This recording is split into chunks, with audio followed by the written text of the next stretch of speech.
We did not see high-level football play on Sunday from the Dallas Cowboys. That has sparked some hope among Cowboys fans that owner Jerry Jones will decide to make a coaching change. Mike McCarthy met with reporters yesterday for his final press conference of the year, and among the various things he discussed was his job security. Here's McCarthy from yesterday afternoon. I've had a chance to, talk to Jerry, after the game for a long time. Also saw him again Monday, so we had very positive, conversation and just the focus on the evaluation process. I understand what goes on here every day. I know how to win. I know how to win in this league. I know how to win playoff games. I know how to win a championship. So I have great confidence in that. What we've built here in 2 seasons, I feel very good about. And I think with that, you stay true to that. He's had conversations with Jerry Jones. Jerry Jones has not said anything definitive yet, although kind of did right after the game, and Stephen Jones kind of did on Monday. I don't really expect that the Cowboys are thinking about making a change. As Shireen Williams aptly pointed out last night, Jerry Jones, despite the opulent mega yacht that has a crew of dozens and probably costs him $1 million a week just to maintain, Jerry Jones does not like to pay coaches to not work for him. He doesn't like to pay buyouts. No matter how many billions he has, he doesn't like doing it. And Mike McCarthy's only 2 years into his contract. So if McCarthy would be fired, there would be a significant outlay of money owed to McCarthy in the coming years. That's one big factor in the Cowboys standing pat, even if they're at a point where McCarthy has taken the franchise as far as he possibly can. I mean, that's the question that you have to ask yourself. The coach is asking about the players. It's not an unfair question. Sure. Has this coach taken us as far as he can, and is there someone out there who can take us farther? If yes, what are we doing? Why aren't we pursuing that? That's what the fans are going to ask about every team every year that doesn't get to the Super Bowl or win it. I understand the question. I get it. I do. Listen, I've been one that's been critical of Mike McCarthy a little bit, certainly at the end of his era, in Green Bay and all of that.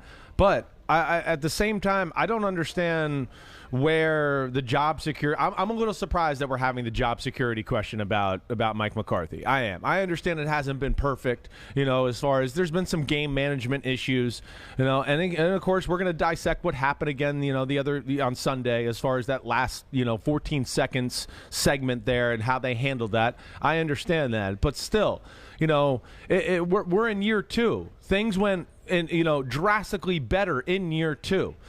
He went 12-5, won the division. I understand, some of those numbers may lie. It's a weak division. The number 1 offense in football. From the get-go to start the season, none of us expected them to hang toe-to-toe with the Tampa Bay Buccaneers on the first Thursday night game of the year to open up the season. They went toe-to-toe and had the Bucs really reeling and leaning in the corner there as they were taking blows from the Cowboys team. So that's where I question the Cowboys fandom, just to go, why? I mean, things are going in the right direction. What do you want to mess up? Why do you want to mess this up right now? I know it hasn't been perfect, but let's let the plan kind of take its course here a little bit. Yeah, year 1 wasn't good. Year 2 was really good. There's still a lot of pieces on the team to like and to build off of. They got to fix a few things. And I think he's done a good job for the most part as far as getting this franchise, especially this year, back on the right track, back on the winning track. I don't love what is Mike McCarthy, should he be fired here after winning the NFC East conversation a whole lot. One of the reasons his first year wasn't good is because his hand-picked defensive coordinator was Mike Nolan, and that was a disaster. Yeah. How is that not on his permanent record from the standpoint of assessing where he is after 2 years? I'm not saying he should be fired. No, I know you're not. I know.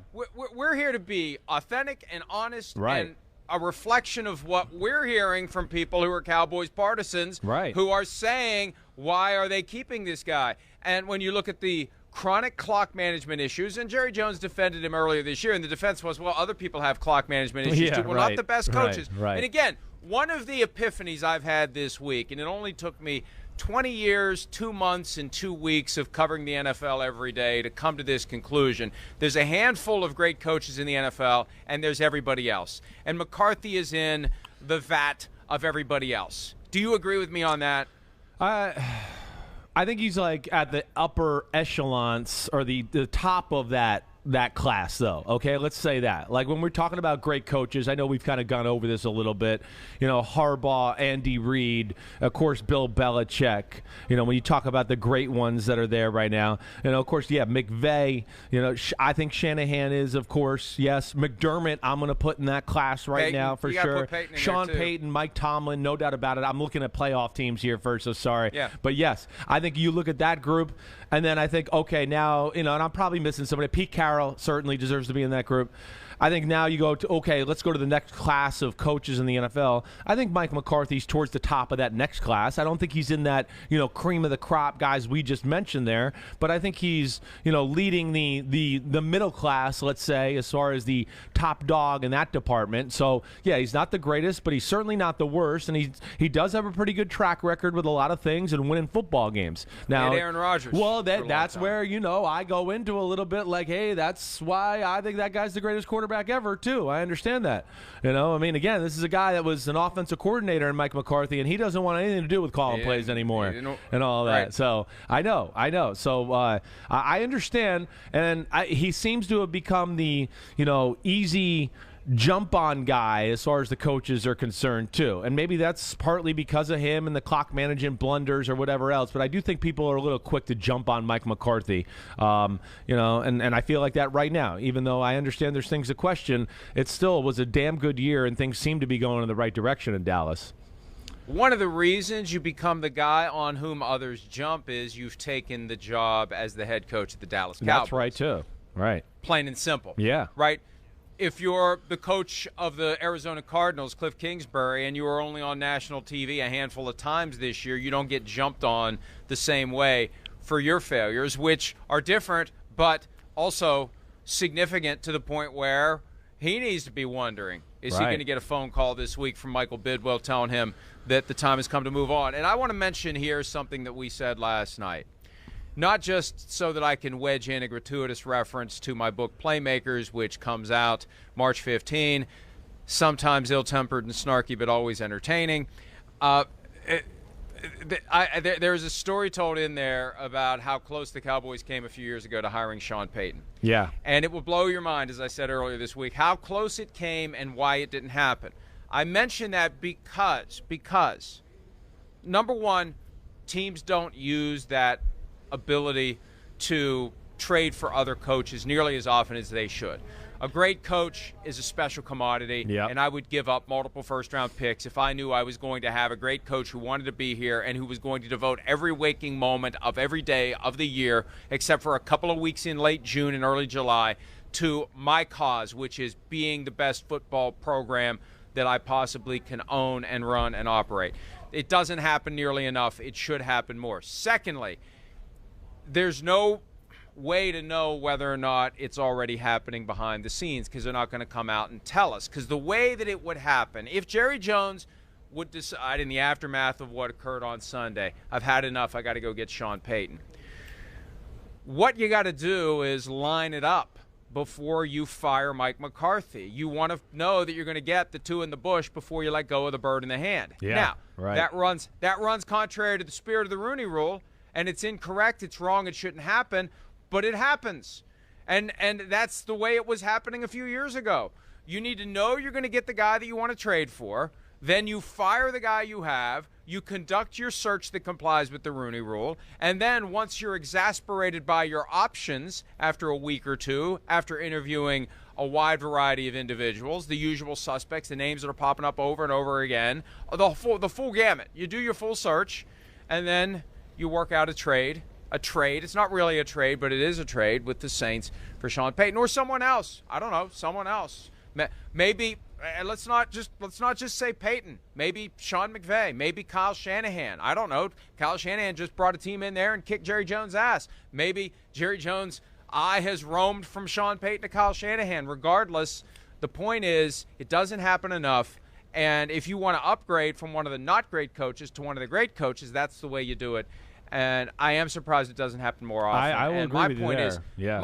My point is, if it's something Jerry Jones is exploring, we're not going to know it until it happens, and it's not going to happen until a lot of other dominoes fall first. No, you're right. I mean, you got to do a lot of, behind the scenes, conversations, and like you said, it's not by the bylaws of the NFL, it's not the way things should be done. But we know these owners, and you're right, they're going to do what they got to do that's best for their football team for the most part. I'm surprised it doesn't happen more. I will say that too. I agree with you in the fact that, in the one sport here, to me, coaching in NFL football is more important than any other sport in the whole world. It really is. I mean, we've seen that. We've already discussed that here. There's a reason we have a handful of teams that are always in the playoff conversation, and it's always the same coaches involved for like 8-10 years in a row.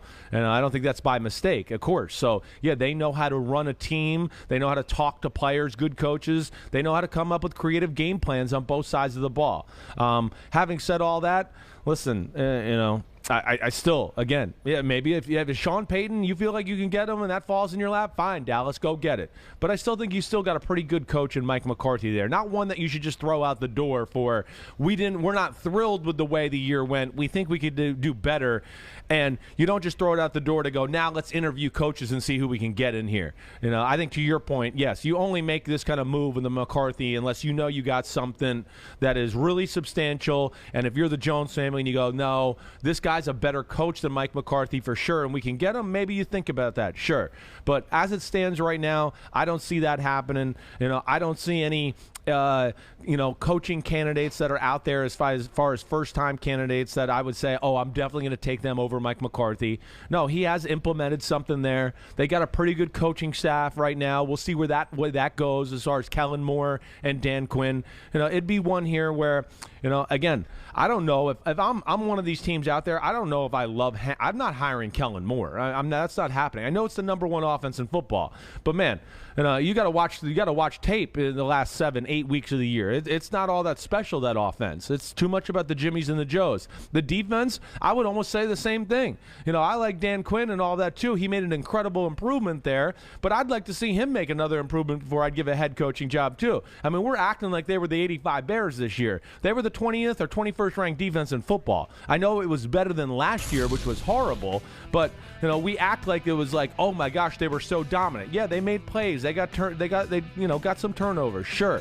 But we saw last week the 49ers, with a not even a top 15 quarterback, had their way with them on the offensive side of the ball. The 49ers moved the ball up and down the field with a guy in Jimmy Garoppolo who's being replaced next year as a top 20 quarterback in that range.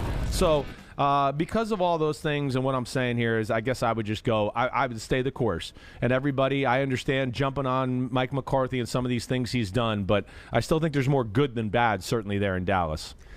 But if you knew you could get Sean Payton then I would and do replace it. Mike Boom. McCarthy with See Payton, ya. would you do Bye-bye. it? Bye-bye. See you later. If you knew you could get Kyle Shanahan and replace McCarthy with Shanahan, would you do it? Well, I'm biased there, but 100% to me, yes. Right. Yeah, 100%. Making sure your position is clear. Clear. I'm with you, though. I'm with you. You're right. Those We're guys not trying to start anything here. No. We're trying to just finish talking something. ball. And think about this. I think back to Super Bowl 30. Yeah. When the Cowboys beat the Steelers. Right. Okay? If you had told me in the aftermath of that game, and I'm reflecting back to my life then, I wasn't even 30 years old yet at Super Bowl 30. Or I was 30. I just turned 30. I'm always the age of the Super Bowl. Sorry. Yeah. That's right. It was early 96. Okay. We had just found out a week before that my wife was pregnant with my son, who is 25 years old now. If you had told me as the confetti was falling, if they were even using confetti after the Super Bowl back in early 96, that the Cowboys would not, if they would not even be at an NFC championship game through the year 2022, right, I would have told you that you have lost your damn mind, that the team must have folded, that the NFL must have gone away, the world must have ended. There's no way that the Dallas Cowboys are not going to play in an NFC championship game for 26 years. That is never going to happen. And yet here we are. Yeah, Isn't that amazing? It's amazing. Of all the things that we could look back on over the past 25 years in the NFL, the thing that is the most amazing to me, of all the crazy S-T that has happened, the Cowboys never making it back to the NFC Championship since Super Bowl 30 is flat out freaking astounding to me. It definitely is. It definitely is, especially when you talk about, an owner that we know is willing to pay and do whatever you got to do to win football games. I think when you add that on top of it, you go, really? How could that happen? Jerry Jones and the family, you say what you want. They go all in every year. They're trying to win this damn thing every year. And added to like what you're saying, not only like no NFC Championship games, but like really, I'm trying to think here, and me, I'm a football historian. I'm really not even close to getting to one other than the Dez Bryant game. Right. That's the only game where I remember watching a divisional game going, ooh, the Cowboys, they might be going to the Super Bowl, or they got a chance to go to the conference championship here. That team with Tony Romo and all that, yes, that was the only time. But I know we had another divisional game right against the Vikings. Vikings destroyed them. We had the Rams with Dak. Dak Prescott a few years ago. The year the Rams went to the Super Bowl, right? That divisional game out in L.A. in the Coliseum. It was a good game, but the Rams controlled it throughout. I want to say won by 2 scores, somewhere in that range. But Aaron Rodgers with the throw to Jared Cook. You're right. That's right. That was the divisional game too. You're right. So that was a close one too. Right. And that was Rodgers making magic happen, certainly. So, hey, they've had some heartbreakers there. There's no doubt. But, again, you talk about Mike McCarthy, and he did have Aaron Rodgers, but he did go to a lot of NFC Championship games with him, and they did win a Super Bowl. And there is something to that. And again, I just don't think you throw that out the window where you are at the current state of this team right now. Unless you get Sean Payton or somebody like you're talking about. That's the whole point. It's about knowing that you can find someone who can take you from here to here. You have someone who's gotten you here. Can you get to here? And when you consider 26 freaking years since they were in an NFC Championship game, I'd be beside myself. It's the vast majority of the tenure of Jerry Jones. He bought the team in '89. By 95, he had gotten as far as he was ever going to get in his tenure as owner of the team, because since then, not even to the NFC Championship game. I would not believe it. I would shout you down if you tried to tell me in early 1996 that we were not going to see the Cowboys in the NFC Championship for 26 years. Hi, I'm Mike Tirico, and thanks for watching. Make sure to hit subscribe for the latest news and highlights from NBC Sports.